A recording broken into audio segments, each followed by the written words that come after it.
శ్రీ మహాగణాధిపతయే నమః, శ్రీమాత్రే నమః. మాచిరాజు భక్తి ప్రేక్షకులందరికీ నమస్కారం. జూన్ 14వ తేదీ ఆదివారం అమావాస్య కలిసి వచ్చింది. చాలా అరుదైన రోజు, చాలా శక్తివంతమైన రోజు. ఎలాంటి ముఖ్యమైన విధి విధానాలు పాటిస్తే సమస్త శుభ ఫలితాలు చేకూరతాయో ఈ వీడియోలో మనం తెలుసుకుందాం. జూన్ 14వ తేదీ ఆదివారము చతుర్దశి తిథి మధ్యాహ్నం 2:19 వరకు ఉంది. ఆ తర్వాత అమావాస్య తిథి వచ్చింది. అంటే మధ్యాహ్నం 2:20 నుంచి అమావాస్య వచ్చింది. ప్రదోష కాలంలో అమావాస్య ఉంది. ఆదివారము అమావాస్య ఈ రెండు కలిసి వస్తే ఉండే అద్భుతమైన విశిష్టత ఏంటో అనేక శాస్త్రాల్లో చెప్పారు. ఆ శాస్త్రాల్లో చెప్పిన ప్రమాణ శ్లోకాలు మనం పరిశీలిస్తే, రవివారే యదా దేవి అమావాస్య ప్రజాయతే సూర్యగ్రహణ తుల్య సా తత్ర స్నానం మహాఫలం అంటుంది శాస్త్రం. అంటే ఈ శ్లోకంలో ఉన్న అర్థం ఏంటంటే, రవివారే యదాదేవి అమావాస్య ప్రజాయతే అంటే ఎప్పుడైనా సరే అమావాస్య తిథి ఆదివారంతో కలిసి వచ్చినట్లయితే సూర్యగ్రహణ తుల్య సా తత్ర స్నానం మహాఫలం. ఆ రోజు చేసేటటువంటి స్నానము సూర్యగ్రహణం ఉన్న రోజు చేసే స్నానంతో సమానమైనది అని ఈ శ్లోకం మనకు చెప్తోంది. కాబట్టి ఖచ్చితంగా ఆదివారము అమావాస్య జూన్ 14వ తేదీ సాయంకాలం పూట స్నానం చేసి మీ పూజలు చేసుకోండి. సూర్యగ్రహణం ఉన్న రోజు స్నానం చేసిన అద్భుతమైన ఫలితం కలుగుతుంది.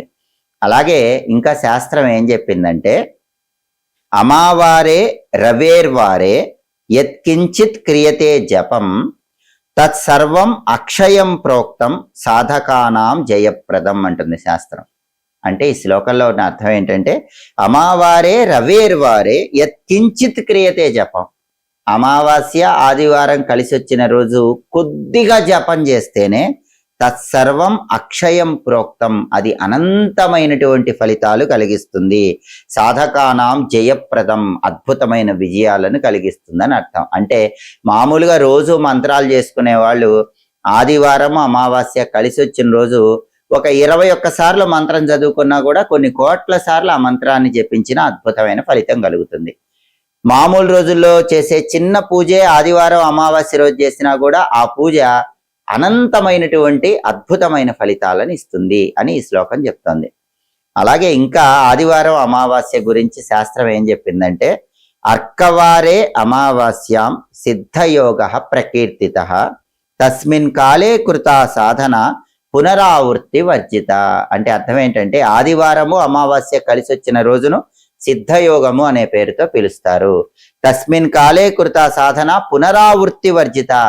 ఆ రోజు ఎవరైనా సరే ప్రత్యేక పూజలు చేస్తే వాళ్ళ జీవితంలో మళ్ళీ వెనక్కి తిరిగి చూసుకోవాల్సిన అవసరం లేదు. అంత అద్భుతంగా జీవితంలో మంచి మంచి మలుపులు వస్తాయని ఈ శ్లోకం చెప్తుంది. ఎవరిని పూజించాలి? అందరికంటే ఆదివారంతో కూడిన అమావాస్య రోజు ఏ దేవతలను పూజించాలంటే శాస్త్రం ఏం చెప్తుందంటే, అమావాస్య తిథి పుణ్య సర్వదేవ నమస్కృత తస్యాం శక్తిం యజేద్దేవీం సర్వకామ ప్రదాయినీం. ఎప్పుడైనా సరే అమావాస్య అనేది సర్వదేవతల చేత పూజించబడే పుణ్యతిథి. ఆ రోజు తస్యాం శక్తిం యజేద్దేవీం సర్వకామ ప్రదాయినీం, ఆ రోజు శక్తి స్వరూపమైన అమ్మవారిని పూజించండి అని శ్లోకం చెప్తోంది. అందులోనూ అమావాస్య ఆదివారంతో కలిసి వచ్చింది కాబట్టి ఖచ్చితంగా అమ్మవారిని పూజించడం ద్వారా కొన్ని కోట్ల రెట్లు విశేషమైన ఫలితం కలుగుతుంది. మరి అమ్మవారిని ఎలా పూజించాలి? సాయంకాలం రాహుకాలం ఉన్న సమయంలో అమ్మవారి అనుగ్రహం కోసం ప్రత్యేకమైన ముగ్గులు వేసి నిమ్మకాయ దీపాలు వెలిగించాలి. ఆ ముగ్గులు ఎలా వేయాలంటే, జూన్ 14వ తేదీ ఆదివారం సాయంత్రం 4:30 నుంచి 6 గంటల మధ్య ప్రాంతంలో రాహుకాలం ఉన్న సమయంలో మీ ఇంటి బయట ఆవరణలో తులసి కోట దగ్గర ఒక పీట ఉంచండి. ఆ పీటకు పసుపు రాసి కుంకుమ బొట్లు పెట్టి ఆ పీట మీద బియ్యం పిండితో 2 ముగ్గులు వేయాలి. మొదటి ముగ్గు ఏంటంటే షట్కోణం ముగ్గు.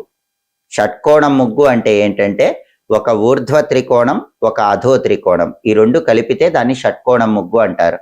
ఒక అప్పర్ ట్రయాంగిల్, ఒక లోయర్ ట్రయాంగిల్, ఈ 2 కలిపి ముగ్గు వేయాలి. ఊర్ధ్వ త్రికోణం అప్పర్ ట్రయాంగిల్లో 3 బిందువులు వస్తాయి. అధో త్రికోణం అంటే లోయర్ ట్రయాంగిల్లో 3 బిందువులు వస్తాయి.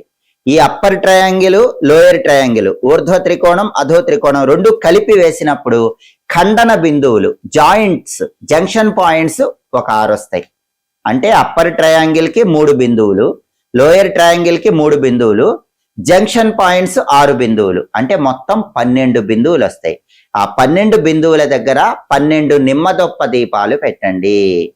ఆ తర్వాత ఆ ముగ్గు పక్కనే ఒక అష్టదళ పద్మం ముగ్గు కూడా పీట మీద వేయాలి. అష్టదళ పద్మం ముగ్గు అంటే 8 దళాలు ఉన్నటువంటి పద్మం ముగ్గు. ఒక్కొక్క దళంలో ఒక్కొక్క నిమ్మదొప్ప పెట్టి దీపాలు వెలిగించండి. అంటే మీరేం చేయాలి, ఆదివారము అమావాస్య కలిసి వచ్చిన జూన్ 14వ తేదీ సాయంత్రం 4:30 నుంచి 6 మధ్యలో తులసికోట దగ్గర పీట పెట్టి ఈ షట్కోణం ముగ్గు అష్టదళ పద్మం ముగ్గు వేసిన తర్వాత ప్రధానంగా 10 నిమ్మకాయలు తీసుకోవాలి. ఆ 10 నిమ్మకాయలు కోస్తే 20 నిమ్మ చెక్కలు వస్తాయి. వాటిని పూర్తిగా రసం పిండేసి దొప్పలు వెనక్కి తీస్తే 20 నిమ్మ దొప్పలు వస్తాయి. ఆ 20 నిమ్మ దొప్పల్లో 12 నిమ్మ దొప్పలు ఈ షట్కోణం ముగ్గులో ఉంచండి, 12 బిందువుల దగ్గర ఉంచండి. మిగిలిన 8 నిమ్మ దొప్పలు ఈ అష్టదళ పద్మ ముగ్గులో ఉన్న ఒక్కొక్క దళంలో ఉంచండి. అలా 20 నిమ్మ దొప్పల్లో దీపాలు వెలిగించాలి. నువ్వుల నూనెతో వెలిగించాలి, పువ్వొత్తి వేసి వెలిగించాలి. అలా వెలిగించిన చోట మీకు సాధ్యపడితే దేవీ ఖడ్గమాల స్తోత్రం చదవండి. సాధ్యపడకపోతే దుమ్ దుర్గాయై నమః అనే మంత్రం వీలైనన్ని సార్లు చదువుకోండి. కానీ పులిహోర నైవేద్యం పెట్టండి. ఆ నైవేద్యం కుటుంబ సభ్యులందరూ ప్రసాదంగా స్వీకరించండి. చాలా శక్తివంతమైన జూన్ 14వ తేదీ ఆదివారం అమావాస్య సాయంత్రం 4:30 నుంచి 6 మధ్యలో ఇది ఎవరైతే చేస్తారో ఆ ఇంట్లో నరపీడ ఉండదు, దృష్టి దోషాలు, ఎదుటి వాళ్ళ ఏడుపులు ఉండవు, శత్రుబాధలు ఉండవు, కుటుంబ సభ్యుల మధ్య విభేదాలు ఉండవు, అనారోగ్య సమస్యలు ఉండవు. వీలైన వాళ్ళైతే గనక దగ్గరలో ఉన్న అమ్మవారి ఆలయానికి వెళ్ళి అమ్మవారి ప్రాంగణంలో వెలిగించుకోండి. అంటే దుర్గా, కాళీ, చండి, మహిషాసురమర్ధిని, గ్రామ దేవతలు ఇలాంటి అమ్మవారి ఆలయ ప్రాంగణాల్లో వెలిగిస్తే గనక ఇంకా అద్భుతమైన ఫలితాలు కలుగుతాయి. ఈ దీపాలవి పెట్టలేని వాళ్ళు ఏం చేయాలంటే అమావాస్య ఘడియలు ఉన్నప్పుడు, అంటే మధ్యాహ్నం 2:20 నుంచి రాత్రిలోపు ఎప్పుడైనా సరే దుర్గా అమ్మవారి ఆలయానికి వెళ్ళి కుంకుమార్చన చేయించుకొని ఆ కుంకుమ బొట్టు పెట్టుకోండి. దీనివల్ల అద్భుతమైన శుభ ఫలితాలు కలుగుతాయి.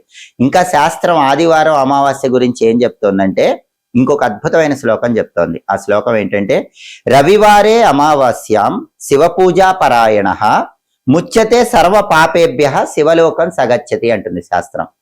అంటే రవివారే అమావాస్యం, ఆదివారం అమావాస్య కలిసి వచ్చిన రోజు శివపూజా పరాయణ, ఈశ్వరుణ్ణి పూజించండి.